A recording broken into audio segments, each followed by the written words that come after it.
Hello everyone, welcome back to my channel. मैं अनंता आप सभी का स्वागत कर रही हूँ। आई होप कि आप सब लोग अच्छे हो गए। फ्रेंड्स, आज की क्लास में मैं एंटोनिम्स और सिनोनिम्स करवाऊंगी। तो एंटोनिम्स और सिनोनिम्स एक ऐसा टॉपिक है इंग्लिश का जो एग्ज़ाम्स में पूछा जाता है, जिसमें इंग्लिश आता है। ठीक है, तो बच्चों को प्रॉब्लम होती है एंटोनिम्स और सिनोनिम्स करने में। प्रॉब्लम ये होती है कि कौन से शब्द याद करें, कौन से शब्द ना करें। तो आप कुछ मत करें, सिर्फ और सिर्फ ये क्लास कर लें, आपका एंटोनिम्स और सिनोनिम्स तैयार हो जाएगा। ठीक, तो सबसे पहला शब्द यहाँ पे हमने लिया है टेंडर। तो मैं एक बात आपको बताना चाहूँगी कि आपका मदर टंग है हिंदी, आप अपने मदर टंग में लर्न करिए। अगर आप अपने मदर टंग में लर्न करते हैं ना, तो आपको वहाँ 4 ऑप्शन में आपको टिक करने में आसानी रहेगी, ये यकीन मानिए। आप कुछ भी ये नहीं कि इसका टेंडर है तो टेंडर का हम डेलिकेट याद कर लें, फिर और कुछ याद कर लें। तो इस तरह से क्या होगा ना कि आपके दिमाग में नहीं बैठेगा। आपके दिमाग में बैठेगा सिर्फ और सिर्फ हिंदी, जो आप हमेशा बोलते आए हैं। ठीक है, तो अब यहाँ पे टेंडर है। टेंडर का मतलब होता है नाजुक, TENDER, टेंडर। टेंडर मीन्स नाजुक। आइडल, IDLE, आइडल मीन्स आलसी। नेक्स्ट है डेलिकेट, DELICATE, डेलिकेट, नाजुक। अब देखिए, ये मैंने एक कोई पेपर था, उस पेपर में से मैंने लिखा है। ठीक है, कोई पेपर आया था किसी एग्जाम्स में, उसमें से लिखा है ये क्वेश्चन। ठीक, ये सारे वर्ड्स मीनिंग। तो अब यहाँ पे टेंडर का अगर आप याद किए होते डेलिकेट, और क्या पता अब गलती से दोनों का भूल जाएं, तब क्या होगा आपका। इसलिए कह रहे हैं कि आप सिर्फ और सिर्फ क्या करना है, आपको इंग्लिश से हिंदी लर्न करना है। ठीक, कॉमिक, कॉमिक का होता है हास्य। अब यहाँ पे नेक्स्ट है वर्ड प्यूपिल, PUPIL। प्यूपिल मीन्स होता है छात्र। Woeful, WOEFUL, woeful. वोफुल मतलब पीड़ित।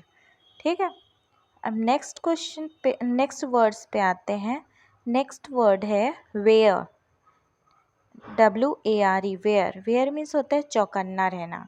ठीक है, valiant, VALIANT, valiant. Valiant means बहादुर।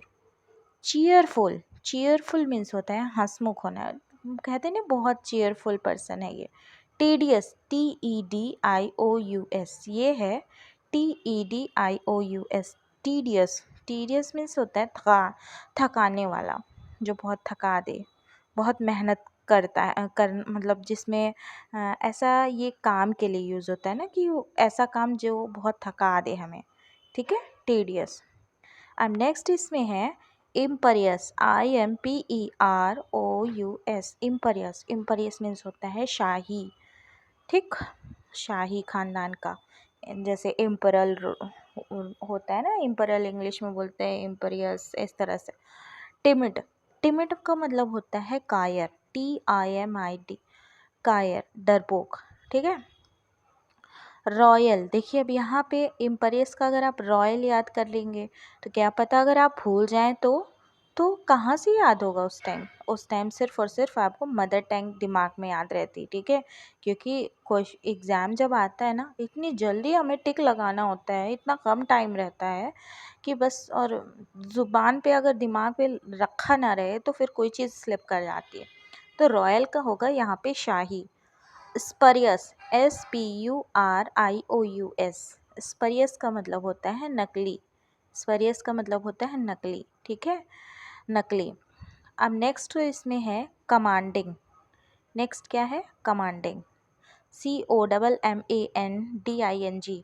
और मैं एक चीज़ और बता दूं, कमांडिंग में डबल M होता है। ठीक है, अब यहाँ मैंने क्यों बोला, क्योंकि मैंने बहुत सारे पेपर्स में देखा है जिसमें 4 शब्द दिए गए हैं, उसमें कमांड को मैंने पता नहीं कितने बार देखा है कि डबल M लगा दिया, एक M लगा दिया ना, तो इस तरह से करके एरर दे दिया। तो एरर पता होना चाहिए।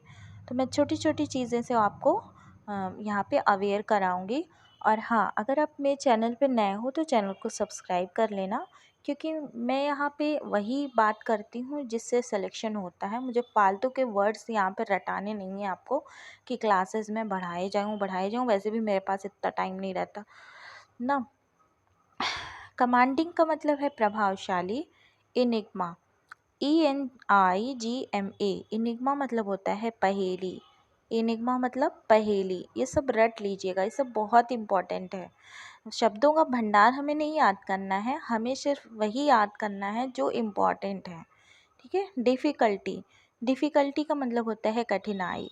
देखिए, मैं इसलिए कह रही हूँ, जब मैं शुरू में CGL CHSL वगैरह की तैयारी कर रही थी तो मेरे साथ बहुत प्रॉब्लम आती थी। मुझे कोई बताने वाला नहीं था कि किस तरह से पढ़ें, कैसे करें। तो मैं बहुत सारी, एक बुक मैंने लिया था वर्ल्ड पावर की, और वो वर्ल्ड पावर की बुक मैंने पूरी रट डाली थी। लेकिन फिर बाद में जब मैंने एग्ज़ाम दिया तो फिर मुझे पता चला कि वर्ल्ड पावर की बुक का मतलब उतना मुझे वर्थ नहीं निकला, उतना उसका वो नहीं मतलब नहीं निकला। मुझे उतना उस पे टाइम नहीं देना चाहिए था। क्यों? हम और भी टाइम मैथ्स या और जगह दे सकते हैं जहाँ पे वैल्यूएबल मार्क्स निकल आएँ, ठीक है? आप जैसे यहाँ पे आप वर्ल्ड पावर पे ही टाइम देते रहोगे, देखिए छोटी-छोटी गलतियाँ होती है ना, इसी से सिलेक्शन रुकते हैं। तो वर्ल्ड पावर पे ही इतना ज़्यादा ध्यान दोगे तो अदर पार्ट्स जहाँ आपको मजबूत करना है, जहाँ पे आपके मार्क्स पक्का हो सकते हैं, वहाँ से आप हट जाओगे ना, उस पार्ट को कम कर दोगे।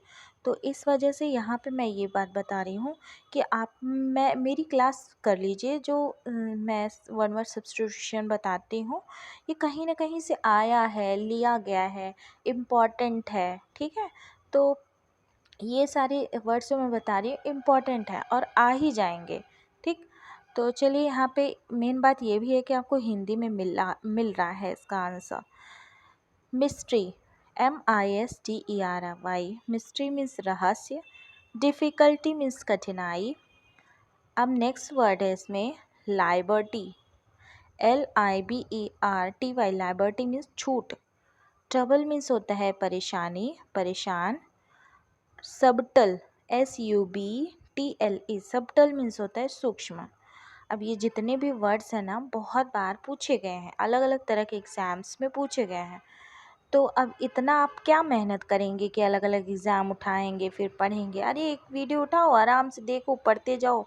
कुछ भी काम कर रहे हो, न्यूज़पेपर पे हम लोग को तो इतना मेहनत करना पड़ता था। न्यूज़पेपर द हिंदू लेते थे और टाइम्स ऑफ इंडिया लेते थे, तो उन सब में जो रहता था उसमें बहुत अंडरलाइन कर के कितना मेहनत करना पड़ता था। फिर हालांकि इंग्लिश तो काफ़ी इम्प्रूव हो गई थी, वैसे भी मैं इंग्लिश मीडियम की स्टूडेंट थी, लेकिन और अच्छी स्टैंडर्ड वाली हो गई। लेकिन मतलब उतना नहीं करना चाहिए था, मतलब कि अ, कम ही। मुझको यही लगता है कि उतना पढ़ो जितने में आपका सिलेक्शन हो जाए। चलिए ठीक है, फिर मिलते हैं नेक्स्ट क्लास में, तब तक के लिए बाय बाय, टेक केयर, नमस्कार।